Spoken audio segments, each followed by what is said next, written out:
Imagine this.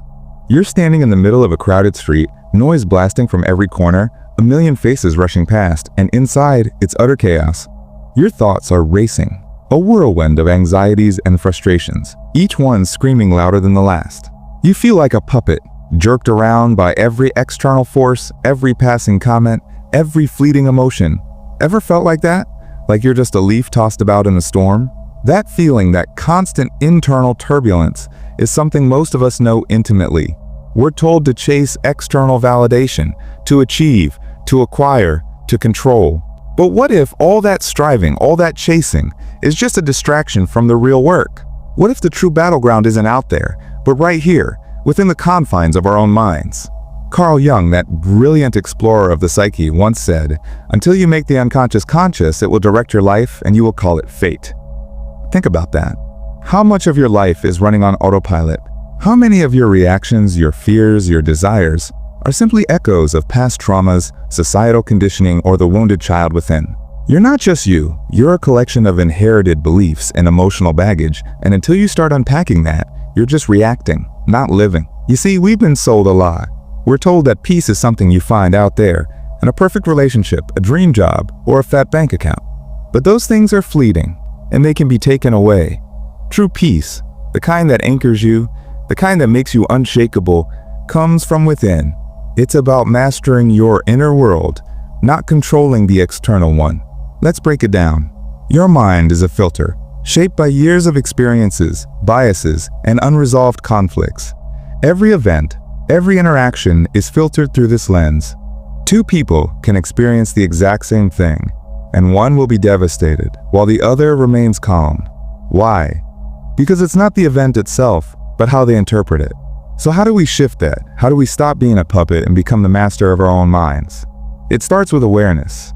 You have to learn to observe your thoughts and emotions without judgment, without getting swept away by them. Imagine your mind as a river, and you're sitting on the bank watching the currents flow. You're not the water, you're the observer. This isn't about suppressing your emotions or pretending to be a robot. It's about recognizing that you are not your emotions. You are the awareness behind them. When you feel anger, sadness, or fear, don't fight it. Acknowledge it, feel it, but don't let it define you. Let it pass like a cloud in the sky. And here's the kicker: detachment. Not detachment from life, but detachment from the need to control everything. The need for things to be a certain way, the constant striving for perfection, is a recipe for suffering. Life is messy, unpredictable, and often unfair. Accept it. Embrace it. Focus on what you can control: your reactions, your perceptions, your inner state. Think of it like this. Your inner peace isn't about the absence of storms. It's about learning to dance in the rain. It's about knowing that even when the world around you is falling apart, you can still find stillness within. But this isn't a passive process. It requires work, constant vigilance. You have to be willing to face your demons, to confront the uncomfortable truths about yourself. You have to be willing to let go of the stories you've been telling yourself, the identities you've clung to, the wounds you've carried for years. And yes, it's scary. The ego hates change, it hates uncertainty. But in that uncertainty lies freedom. In that willingness to let go, to surrender to the present moment, you'll find a peace that no external force can ever take away. Here's the truth. You are not your thoughts, you are not your emotions, you are not your past. You are the awareness behind it all, the observer, the one who chooses how to respond. And in that choice lies your power. So, are you ready to reclaim that power? Are you ready to stop being a victim of your circumstances and become the master of your own mind? Are you ready to stop searching for peace out there and start cultivating it within?